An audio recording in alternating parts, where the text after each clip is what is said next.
to our right up on the ridge, I'm actually seeing an Okwopi. Based on the white stripes on the legs, you may think the Okwopi is related to the zebra. It's actually the only known relative of the giraffe. Take a look at the head, you know this looks very similar to a giraffe. Male Okwopi would even have those tiny little horns known as ossicones on top of the head like the giraffe. Since that one does not, we can safely assume she's female. Well, on our left, we're seeing a couple of bongo. They're normally so reclusive, they're known as the ghosts of the forest. If you see one out there with darker coloring, that is the male bongo.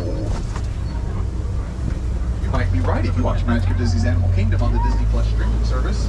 That was Badru, the Black Rhino, who features an episode of that show where it's revealed he likes to play fetch with his keepers. Now off to our right, a couple of female greater kudu. We can tell they're female because they do not have horns. They're gathered together in a group. Male kudu would tend to have horns and prefer to be solitary. Another one coming up on our left and another on our right.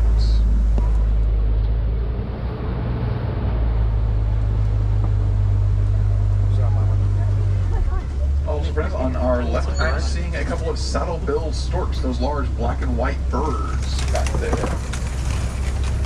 Standing about 5 feet tall and have a wingspan about wide as the canopy above.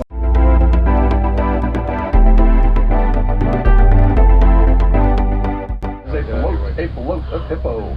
The word hippopotamus actually means water or river horse. Although they can swim and are quite good at it, they actually prefer to walk or run along the bed of the body of water they choose to live in. Also hold their breath for an impressive 5 to 8 minutes, even while sleeping, as well as voluntarily closing their noses and ears when they go underwater. You couldn't see those hippos, friends. There's a full bloat on our left in the water, including the baby hippo there, friends, on her mother's nose. I should say on its mother's nose, because we still don't know whether we have a boy or girl baby hippo, even though it's about a month old. Because Mama Tuma right there has been so protective of her baby, that we can't get close enough to find out. People talk about Mama Bear and her cub, but she's got nothing on Mama Hippo, because if she has to defend her baby, Mama Hippo will literally bite a crocodile clearly in half. Wow. Also out there, friends, I'm seeing several large gray and white birds known as pink-backed pelicans. Get their name for a distinctive pink patch they get on their backs, mainly just during their mating season. They're also colonial nesters. You may see as many as 500 pelican nests all in the same area. To help build a nest, and the female will choose her mate based on who brought her the best sticks for her nest. We wish it was that easy. Now, off to our left, make sure you definitely stay seated here because I'm seeing several Nile crocodile. Second largest crocodilians in the world, normally averaging about 16 to 20 feet in length, but sometimes as large as 22 feet, or as long as a giraffe is tall. They actually have one of the most impressive bite forces in the animal kingdom, with a closing bite force of over 2,000 psi, or pounds per square inch per bite. For comparison on that, consider that most tires on our cars now only hold between 35 and 55 psi of air pressure before they start to burst. This means that every Nile crocodile has the power of potentially at least 40 bursting tires behind every bite they may take. However, they do have a gentle side to their mouths. They will sometimes carry their own eggs and young in those very same jaws in order to protect them. Springbok out there. Believe it or not, these are all fully grown Springboks, standing just barely 2.5 to 3 feet tall at the shoulder, making them the smallest antelope in the world. But they're still able to jump about 6 to 8 feet straight in the air, or 13 feet forward. There's also a Maasai giraffe out there on our right. We'll talk more about them once we get over near the other ones. Keep in mind, though, friends, that as we continue along, this is a wild animal reserve, not a zoo, which means these animals could be anywhere, and we've got to see if we can find them. It also means from this point forward that should an animal cross into the road in front of us, we must stop and yield and wait for them to move and clear the traffic jam before we proceed. After all, we're visiting their homes. Here on the reserve, we don't have traffic jams, we only have giraffic jams. Now, off to our left, I'm actually seeing a couple of African wild dogs, also known as painted dogs, based on their colorful coats. Each coat pattern is actually unique to each animal, almost like a fingerprint is to you or me. Although they may look like our normal dogs, or maybe even hyena in appearance, painted dogs are actually a completely different animal family from both dog and hyena. They have only 4 toes on each foot, and they chirp at each other instead of barking. a wildlife reserve because when it comes to fight to protect animals from extinction, those curved back horns of theirs are perfect for sweeping the predator off their back and are also used in displays of dominance among the herd. Now, coming up here on our left and right, a group of Maasai giraffe. All the giraffe here on the reserve are Maasai, and we can tell because they have dark, jagged, irregular patterns to their skins. Contrary to popular belief, the term Maasai does not mean messy, instead referring to the African tribe, the Maasai tribe, that lives in the area where these giraffe were first discovered. And friends, on our left, the newest little giraffe, little Humphrey. Humphrey was born about mid-July, so he's just about a month old at this point. Starting off about 6 feet tall when first born and hitting about 22, possibly hitting about 22 feet tall by the time he's fully grown, Humphrey is the newest member of the tower. It's called a group of giraffe, a tower. Which of course means if all these giraffe were running around scared, we would have ourselves a tower of terror. I'm sorry, friends, you'll have to forgive the bad jokes. Ever since my son was born, I can't stop telling dad jokes no matter how hard I try. Now, giraffe are, of course, known for many large things: their height, their neck, and their incredibly long tongue, measuring about 18 inches long for the adults. For reference on that, go from the tip of your elbow to the tip of your middle finger. That's about how long the adult giraffe's tongue is. And kids, you might have to look at your parents' arms for that reference. Your arms might not be long enough. I can't reach. Oh, trying. I thought we were going to get to see her use her tongue, but not this time. Now, coming up on our right, a small dazzle of Hartman's mountain zebra. That's called a group of zebra, a dazzle. We can tell these are Hartman's mountain zebra because they have thick stripes towards the back, thin stripes towards their face, and a completely white belly, as well as a little flap of skin underneath their neck known as a dewlap. Of the 3 varieties of zebra in the world today, only the Hartman's mountain zebra have this little flap of skin underneath the neck.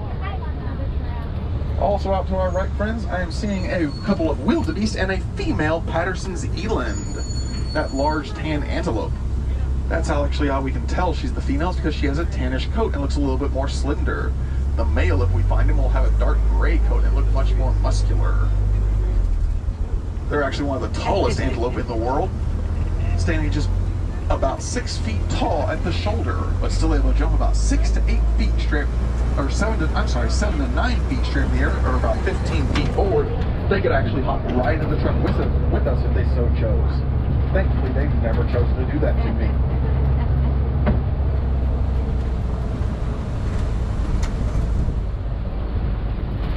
Now, off to our right, those giant horns belong to some Ankoli cattle. The only domesticated animal we may see out here on the reserve. They're also known as Watusi cattle, after the first African tribe that was able to domesticate them, the Watusi. Those giant horns may have looked pretty heavy, but believe it or not, they only weigh about 5 to 10 pounds apiece.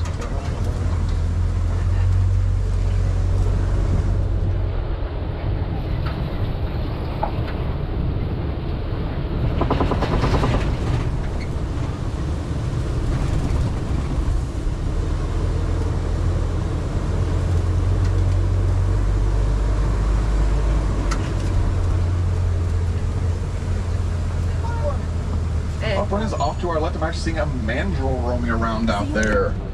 These monkeys are well known for their brilliant red, white, and blue faces and their colorful behinds. A group of them will be known for hippos to get overheated, so they spend most of their day in the water. Whenever we see one coming out like this, they're usually just trying to get some fresh air, or maybe they're going to be doing some eating.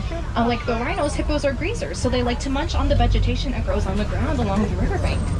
Wow, that was really awesome. Hopefully we see a couple more hippos as we keep moving along the river. They don't really eat that much food. They only eat about 80 to 90 pounds of vegetation a day. And that's really not a lot, considering they can grow to be up to about 5,000 pounds when they are fully grown adults.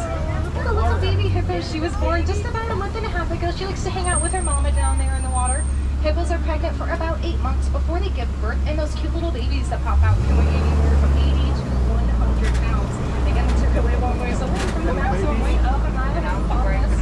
Baby hippos spend most of their day in the water because that's where they do all of their nursing. They know when to close off their nostrils and ears so they can spend as long underneath the water as possible.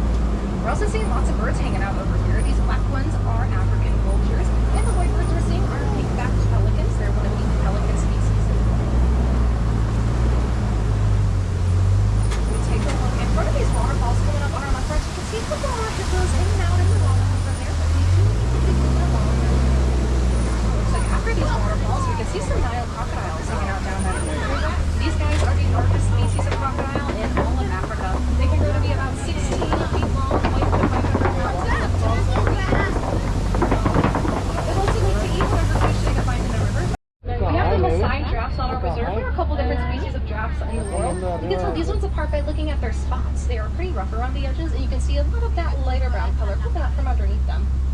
We have a pretty large group of the Maasai giraffes on our reserve. We saw them all over the clearing just now. Their groups have two different names. If they're all traveling together, then they're called a journey of giraffes. But if they're all just kind of hanging out and congregating, then they're called a tower of giraffes.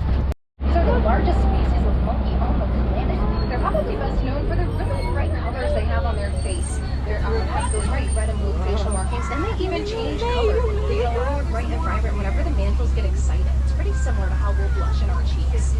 Mandrills, for the most part, are a pretty shy and timid animal, but they do like to hang out with the rest of their groups for defense and that the heat in their body travels to. So by flapping their ears, that creates air currents that waft over that really warm area. Did you guys see that one elephant was grabbing that little log with his trunk? Their trunks are so dexterous. They have 40,000 muscles in their trunks alone. For comparison, we have only 600 muscles in our ear. Sadly, in the wild right now, many elephants are losing their land, and that's mostly due to human involvement, unfortunately. There are many farmers in Africa that try to expand where they grow crops and raise livestock, which is really important to support themselves, but animals like elephants also need that same land to support themselves, so it's a pretty difficult issue. To be honest, there isn't one clear solution right now about how to divide that land or who should be getting it. So what a lot of conservation programs are currently working to do is find out what the balance is between the needs of wildlife and the needs of us humans.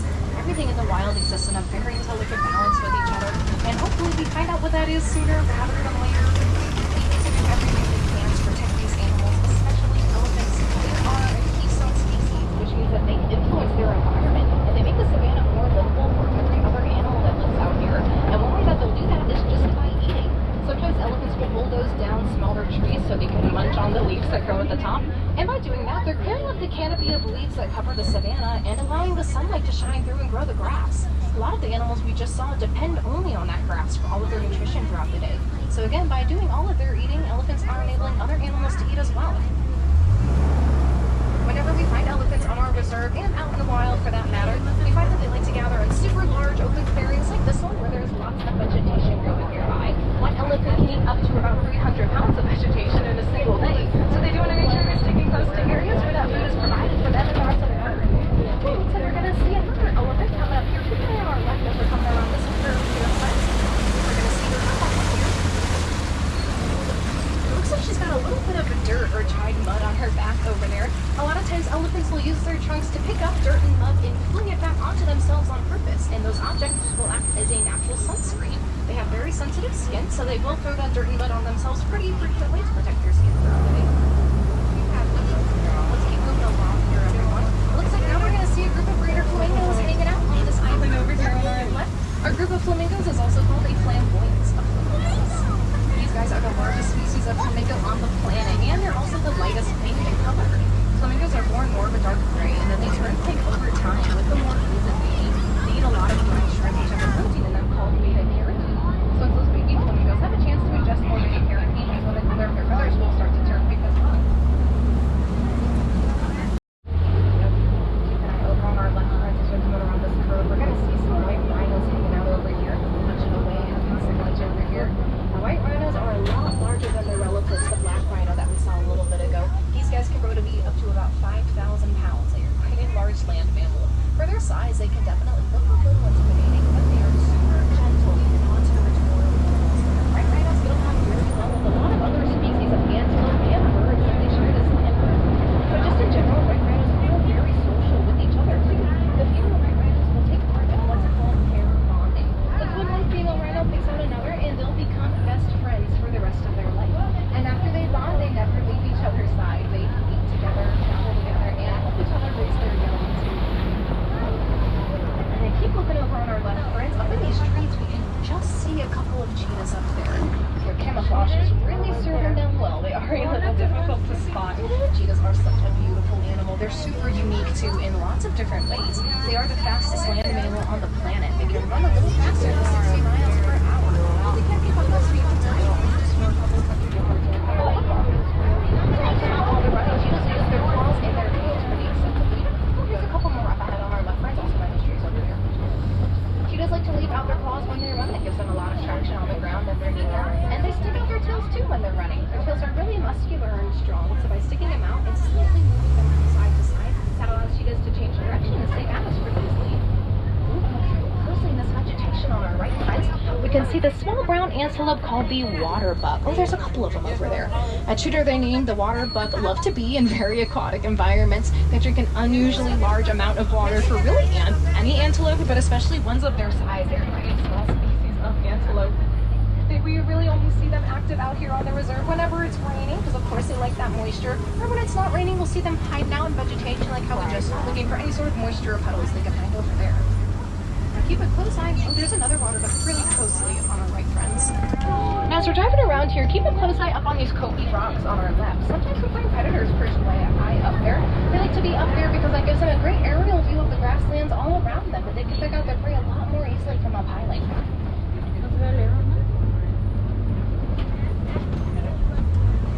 You can see a little activity over in this clearing coming up on our right. We can see this cute little antelope over here called the Bontebok. Bonteboks are probably best known for their coat colors. They have a chocolatey brown coat that can shine purple because of all of the different oils that the coat has on it. Sadly, it was for those coats that Bonteboks were hunted pretty frequently and almost to the point of extinction. In the early 1900s, there were just 17 Bonteboks left in the entire wild. But thankfully, through a lot of conservation efforts, we've been able to regrow their population, and now they're not considered endangered or threatened at all. They're considered at least concerned, which is really wonderful. Take a peek. Coming up on our left, we're going to see a big lion snoozing over there. The lions are mostly nocturnal predators, so they do mostly like to rest during the day. In fact, lions can nap up to 20 hours during the day. They need to preserve their energy for nighttime when they are most active. That's when the female lionesses will go out into the grasslands and do the hunting for the rest of their pride, so they'll provide food for every other lion. While they're doing that, the male lions will stay. Species left, both female, and the last male died in 2018 of old age. So they have been classified as functionally extinct, meaning that although we still have them, we're probably going to lose them no matter. And then go back to Harambe Village. Here in Glen, we're going to be driving around our warden's post, and this is the headquarters for our warden on the reserve. It's also really sticky this herd of the Nigerian goats. In fact, we can see them out and about around the goats today over on our left. These goats are really adventurous and very playful and also very cute. The warden likes to keep them over here because they help tend to the land, eat a lot of varieties of weeds and ivy that many other animals won't touch, and they're brought vegetation from other areas of the reserve as well to snack on. In return for helping out the warden over here, he then helps out the goats by keeping them fenced